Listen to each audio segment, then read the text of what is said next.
sa dilim. Nag-aabang sa sulok at may hawak na patalim. Di ka hahayaan na muli pang masaktan. Huwag ka nang matakot sa dilim.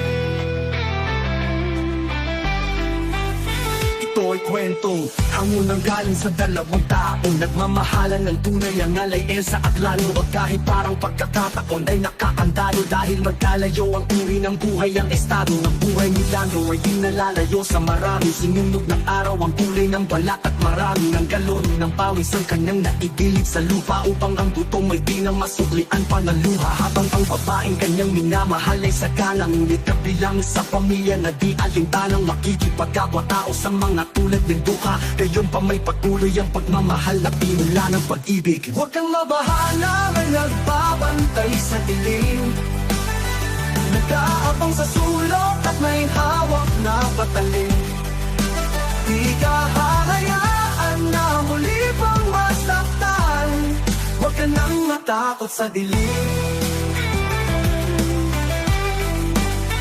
Kahit na anumang bagay ang pilit na ihadlang, at sino man ay walang makapipigil sa pag-akbang ng mga paana. Ang nais ay marating ang likaya, niyayang magtanang di nagatubili na sumama. Hawak ang pangarap at pangako sa isa't isa. Nagpakalayo-layo din ang buhay na may kaba, dahil alam nila na sa bawat isa'y nakalaan at ang pagmamahalan tanging nilang sinasandalan. Wala nang ibang bagay pa silang mahihiling, kundi isang pamilya sa loob ng apat ng dingding, at isang bubong na maaaring tawaging tahanan. Bakit may pangit na kabanatang kailangan daanan pa? Huwag kang mabahala, may nagbabantay sa dilim. Nag-aabang sa sulok at may hawak na patalim. Di ka hahayaan na muli pang masaktan. Huwag ka nang matakot sa dilim.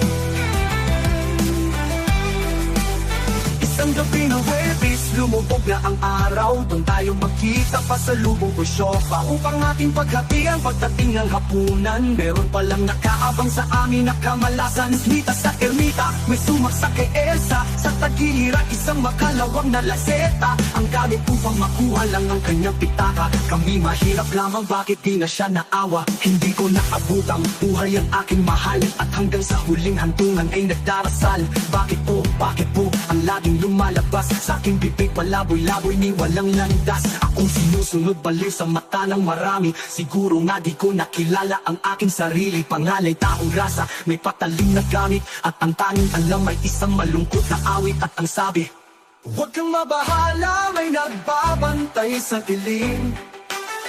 Nag-aabang sa sulok at may hawak na patalim. Di ka hahayaan na muli pang masaktan. Huwag ka nang matakot sa dilim. Huwag ka nang matakot sa dilim.